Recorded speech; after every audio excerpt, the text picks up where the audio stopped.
Сайн байцгаана уу хүүхдүүдээ. Өнөөдөр боломжийн тоглох аргыг сурцгаая. Дэвтэр дээрээ гачгаа бичиж аваарай. Боломжийн тоглолт сурснаар аливаа олон асуудлыг өөрт хамгийн энгийн хэлбэр аргаар шийдвэрлэх боломжийг олж харах чадвартай болох юм аа. Дараах дүрсүүдийн хэлбэр өнгө тоош эрхийг ажиглаарай хүүхдүүдээ.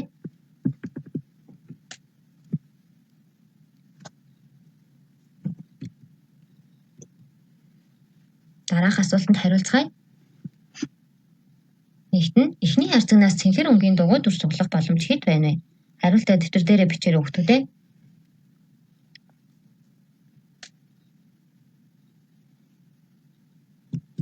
Боломжгүй байна. Хоёрт нь гурвалжин дүрс суглах боломж хэд байна вэ?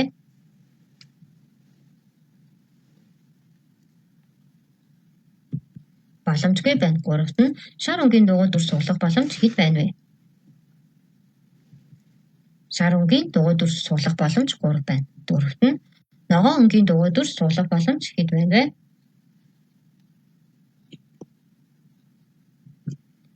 Ногоон өнгийн дугуй дүрс суглах боломж 2 байна. Тавт нь шар ба ногоон өнгийн дугуй дүрс суглах боломж хэд байна вэ? Шар ба ногоон өнгийн дугуй дүрс суглах боломж 5 байна. Дараах үзрүүдийг ажиглаарай хүүхдүүдээ. Зүүн гар талд байгаа хүзрэн донд гэл ба цэцгийн харах үзэр хэдэн ширхэг байна вэ? 3 байна. Баруун гар талд байгаа хүзрэн донд гэл ба цэцгийн үзэр хэдэн ширхэг байна вэ? 5 ширхэг байна. Тэгвэл баруун зүүн гар талын алинд нь илүү харах үзэр их байна? Баруун гар талын хүзрэн донд харах үзэр их байна. Эдгээр хүзрэн донд тамх үзэр байна уу? Зүүн гар талын хүзрэн донд тамх үзэр байхгүй байна. Баруун гар талын хүзрэн донд ч мөн адил тамх үзэр байхгүй байна. Тэгэхээр энэ маань боломжгүй гэсэн үг. Дараах хоёр хэсэг хүзрийг доош нь харуулan нэг хүзэр суглан тоглоцгоё. Хариултаа дэвтэр дээрээ бичээрэй хүүхдүүдээ. Нэгт нь ямар хэсгээ сугалвал гэл хүзэр суглах боломж илүү вэ?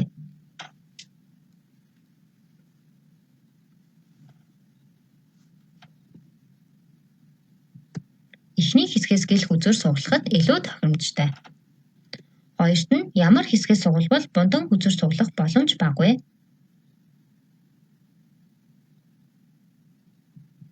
Хоёр дахь хэсгээс бундан хүзэр илүү суглах боломжтой. Гуравт нь ямар хэсгээс сугалвал дөрвөлжин хүзэр суглах боломж илүү вэ?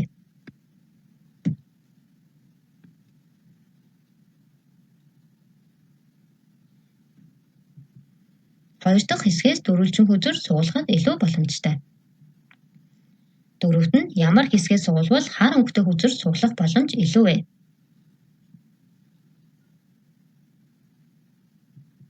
Эхний хэсгээс хар хүзэр суглах боломж их байна.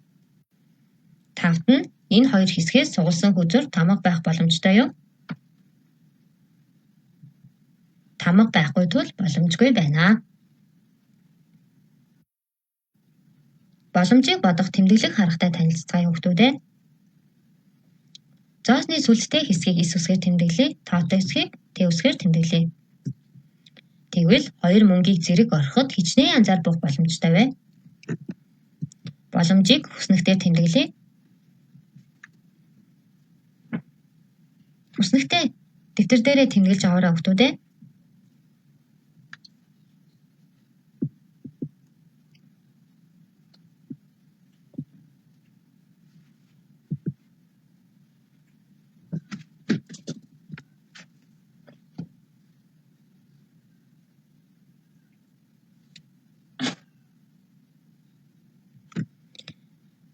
Үснэгтээ дэвтэр дээрээ зурсан хүүхдүүдээ.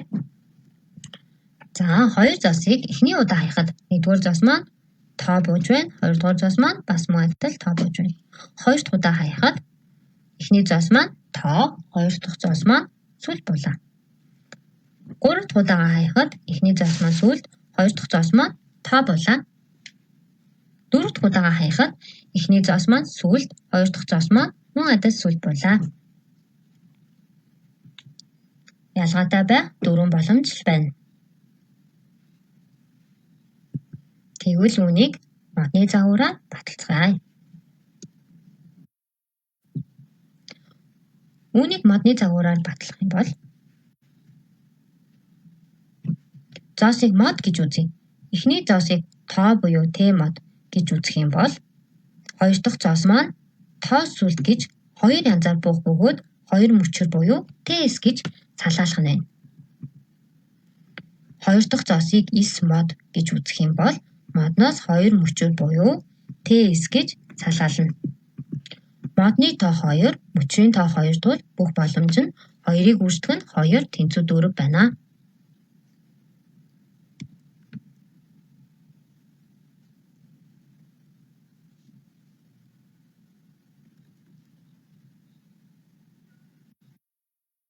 Хоёр шог зэрэг ороход хичнээн янзаар буух боломжтой вэ?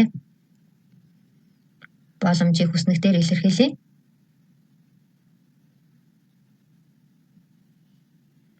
Хүснэгтээ дэвтэр дээр зурж тэмдэглээрэй хүүхдүүдээ.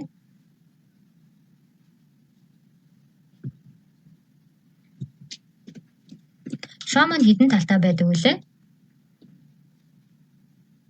6 талтай байдаг тийм. Дээр нь 1-ээс 6 хүртэл цифр байдаг бас. Нэгдүгээр шог улаан, хоёрдугаар шог ногоон шог гэж үзье.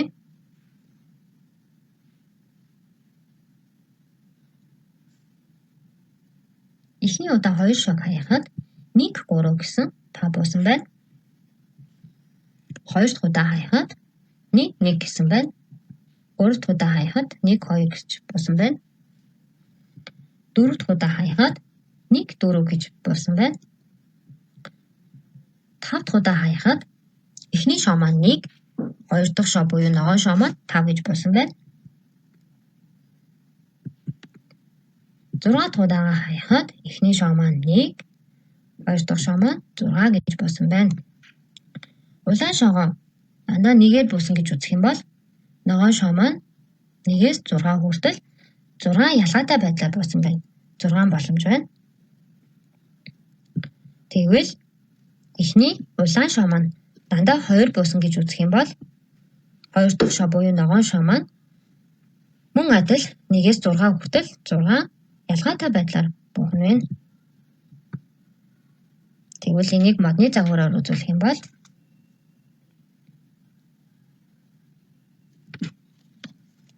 улаан шоо маань 1 гэж буухад хоёрдугаар шоо маань ногоон шоо маань 6 янзаар буусан учраас 6 боломж байна.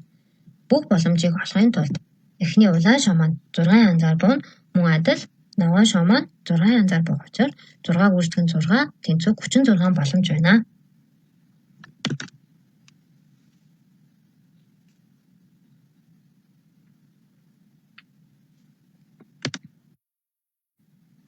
Дараах бодлогыг бодцгоё.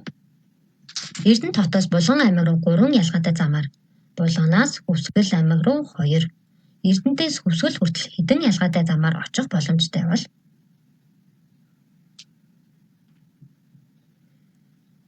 Эрдэнэтээс Булган аймаг руу 3 ялгаатай замаар очих тул үүнийг 1, 2, 3 гэж тэмдэглэе.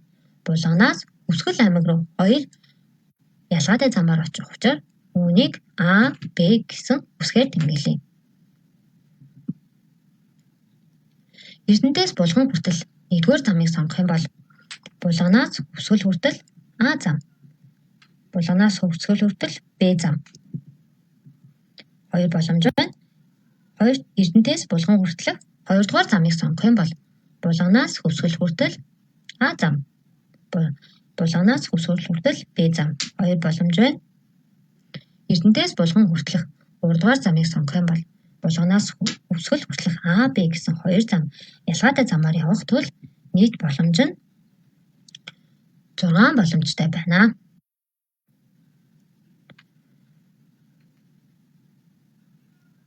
Хоёр, 3, 6 цифрээр 2 оронтой тоо хэдийг бичих боломжтой вэ?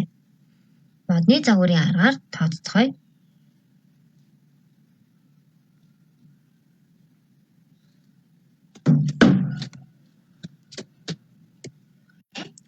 Ад нь цифр давтагдахгүй. Б-д нь цифр давтагдахаар. Тэгвэл А-д нь цифр давтагдахгүйгээр яаж бодох вэ гэвэл цифрээ мод гэж аваад модноос салгааж байгаа эсгүүдийг мөчөр гэж аваад 6 гэсэн цифрээс маань 3 2 гэсэн мөчөр салгаална. Энэ маань 63 62 гэсэн 2 тав өсч байна. 3 гэсэн модноос 6 2 гэсэн 2 мөчөр салгаалаад энэ маань 36 32 гэсэн тав өсөж байна. 2 гэсэн модноос 6 3 гэсэн мөчөр салгаалаад энэ маань 2 6 2 3 26 23 гэсэн 2 тав өсгөж байна. Модны тоонд 3, мод бүрийн мөчийн тоо маань 2. 3-ыг үржих нь 2, тэнцүү 6 гэсэн боломж байна. Б. Цифр давтагдах хэдэн боломж байна вэ гэхийг олохын тулд цифрүүдээ мод гэж аваад цифрээ салгааж байгаа хэсгүүд маань мөчөр цифр давтагдана гэж байгаа учраас 2 3 6 гэсэн 3 цифрийг авсан байна. 22 23 26 гэсэн 3 тоо өсөж байна. 3 гэсэн модноос 2 3 6 гэсэн 3 мөчөр салгаалж байна. Энэ маань 32 33 36 гэсэн тоо өсгөж байна. 6 гэсэн модноос 2 3 6 гэсэн 3 мөчөр салгаалж байна. Энэ маань 62 63 66 гэсэн тоо өсгөж байна. Модны тоод 3, мод бүрийн мөчийн тоо 3. Ийм учраас 3-ыг үржих нь 3, тэнцүү 9 гэсэн боломж байна.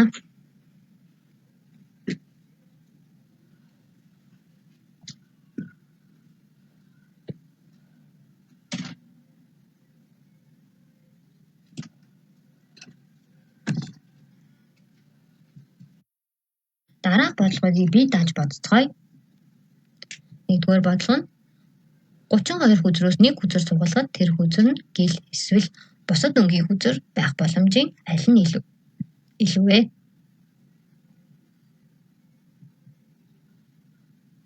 Хариултаа дэвтэр дээр бичээрэй хүүхдүүдээ. Хоёрт нь эхний суглааны 5 суглаа тутмын 1 нь хонжууртай.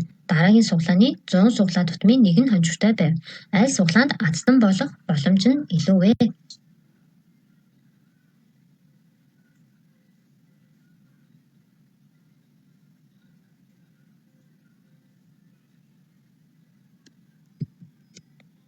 Гуравдугаар бодлого 2 3 1 цифрээр 2 оронтой тоо хэдийг бичих боломжтой вэ?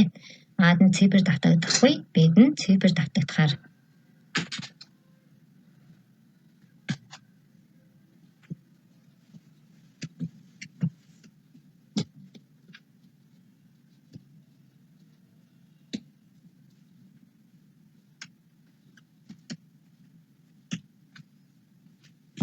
Бодлогоо бодсон уу хүүхдүүдээ? Хариултаа хамтдаа шалгацгаая. Нэгдүгээр бодлогын хариулт бусад өнгийн хүзэр байх боломж нь илүү байна.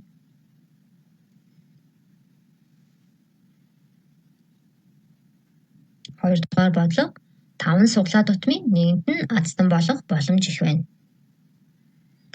Гуравдугаар бодлого А-д нь цифр давтагдахгүй. 3 модноос 2 мөчөр салгаалаад 3-ыг үржих нь 2, тэнцүү 6 ялгаатай замаар очих боломжтой. Б-д нь цифр давтагдах. 3 модноос мөчөр бүрөөс нь 3 тоо салгаалж байгаа учраас 3-ыг үржих нь 3, тэнцүү 9 ширхэг тоо бичих боломжтой байна. Таныхтай хариулт нь таарч байна уу хүүхдүүдээ? Өнөөдрийн хичээлд амжилттай сайн оролцсон хүүхдүүдтэй баярлалаа. Би данх хөгжих цагаараа сурах бичгийн 498, 499, 500 дугаар бодлогыг бодоод ангийн багштай шалгуулаарай.